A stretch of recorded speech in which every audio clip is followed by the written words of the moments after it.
Hello guys! Hello Taurus! Welcome dito sa aking channel, Kapalaran 888.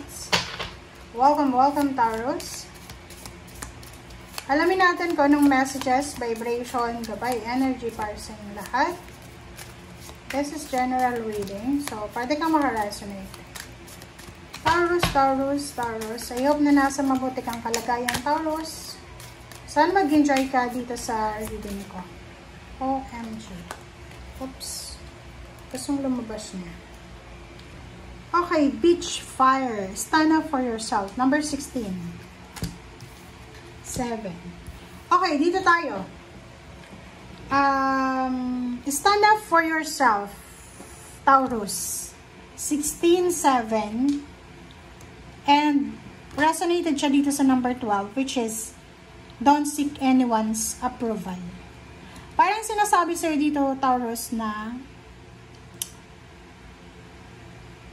hindi mo kailangan humingi ng approval or validation sa mga actions, sa mga plano mo sa buhay. Kahit na anak ka, like, for example, nasa tamang edad ka na, yung decision mo, as long as na wala kang tinatapakan na tao, wala kang ginagawang illegal, sinasabi ng barahan ay stand up for yourself. Gawin mo siya, okay? Gawin mo siya just for you. Okay? Parang sinasabi ng barahan na protektahan mo kung ano yung alam mo na gusto mo. Hindi naman kasi ibig sabihin na hindi sa pagiging masamang anak. 'Di ba? May mga bagay-bagay na lalo kung nasa tamang edad ka na may mga gusto, like especially yung mga conservative na parents. I know someone na like yung anak niya nasa 30 years old na. Pero gusto niya magtrabaho lang yung anak niya malapit sa kanila. As a parent, gusto niya na malapit lang kasi natatakot siya. Ayaw niya yung anak niya pumunta sa city.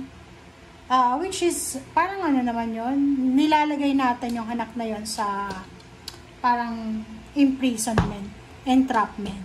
So sa'yo, sinasabi ng baraha, panindigan mo kung ano yung gusto mo. Huwag kang hihingi ng approval, ng validation sa kahit na sino.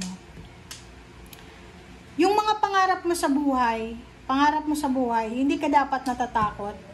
Lalo kung buhay ka pa, huwag kang matakot kasi habang buhay ka pa, lahat ng pangarap mo, you can manifest. Yun yung sabi sa'yo dito ng stars. You can manifest your every wish. Diba? Hindi ka dapat nagmamadali. Hindi ka dapat nag-aalala kung kailan ba matatapos yung problema mo, ganito. Just let go. Let God. And iwasan natin yung pagpiplease ng mga tao sa paligid natin. Kasi sa people pleasing, diyan pumapasok yung mga manipulation. Pag palagi kang nagpi-please ng mga tao sa paligid mo, imamanipulate ka nila. Na mawawala na yung essence ng personality mo. Parang ano ka na, sunod-sunod ka na sumusunod ka na lang sa gusto nila. And yun, huwag tayo masyadong mag-expect sa kahit na kanino. Sarili mo yung asahan mo. Kahit na sa magulang, 'di ba? May mga anak na parang hindi favorite ng magulang. Pag ganun, huwag ka nang mag-expect na tutulungan ka ng magulang. Kahit nga kapatid, diba? Okay, congratulations sa lahat ng mga Taurus. Kasi there's a good news here. There's a communication. This is parang most awaited communication siya. By email, by chat, by call, or someone will inform you about the victory and success. Maybe this is your dream travel, this is your dream location, dream job, dream career, dream business, dream collaboration, recognition, awards, rewards, higher salary, promotion, parang ganun, na pwedeng magdala sa'yo ng sobra-sobrang financial and emotional freedom. Congratulations, ha! Alright, so, tingnan natin.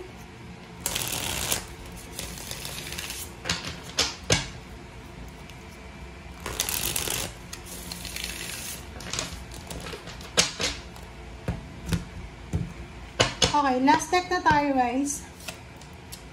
King of Swords. So, nakikita ko sa iyo yung direction mo. Yung direction mo is, yun, 7 of Wands. Stand up for yourself. So, sinasabi ng barahan na oras na para ikaw na yung in charge. Take charge of your own self, of your own situation. So, gumawa ka ng desisyon according sa kung ano yung gusto mo. This is judgment, diba? So, sinasabi ng barahan sa'yo, like for example, kung ano man ang direksyon, kung ano man ang life purpose mo, kung ano man ang plano mo sa buhay, make sure na proteksyonan mo to. Pangarap mo, goals mo sa buhay, pangarap mo yan, proteksyonan mo siya. Kailangan mo magdesisyon, like for example, kung marami kang plano or marami kang pangarap, lalo na sa pera, kung feeling mo, kailangan mong umasenso sa buhay, kailangan makaalis sa financial problems, sinasabi ng barahan na you need to decide. Kasi marami tayong plano eh. Minsan, ang dami-dami nating plano para makaalis sa hirap. Pero, wala tayong action. So, dito sinasabi ng barahan na kailangan meron tayong action. Huwag puro lang plano. Okay? Okay. The Empress. The Star. OMG. Diba? 9 of Wands. So, nakikita ko sa'yo dito, kinakailangan mo na mag-exert ng effort. Diba? Parang ang sinasabi sa'yo, Taurus ng barahan na, ang success, ang tagumpay sa buhay, hanggat na hindi tayo isinilang na mayaman, yung parang wala tayong lolo-lola or magulang na mayaman, kailangan natin na pagtrabahuhan. Kasi itong 9 of Wands na to, sinasabi na, kailangan mo daw magpagod. Kailangan mo daw na mag-exert ng effort, ng energy, para sa pangarap mo sa buhay. Sinasabi ng barahan na, the universe will give you the freedom to choose, the freedom to succeed. Pero, make sure na may effort ka din. Oh. Diba? Congratulations talaga. Alam mo, dalawa ng readings ng Taurus yung nagsasabi sa inyo na talagang darating na yung swerte para sa inyo. The wheel is turning. Diba? Parang sinasabi na yung wheel of fortune ay umiikot na papunta sa'yo. Okay? So, yung pangarap mo sa buhay, abot kamay mo na. Nakikita mo na, there's a light sa end of the tunnel. Oh. New job. Pero, sinasabi ng baraha sa'yo dito na okay lang. Mayroong mga Taurus na maybe you're heartbroken. Maybe nakipag-break sa'yo yung karelasyon mo because unemployed ka, wala kang pera, hindi ka mayaman. But pagsisisihan niya yung ginawa niyang pakikipag-break sa'yo. Because, masaswertehin ka eh.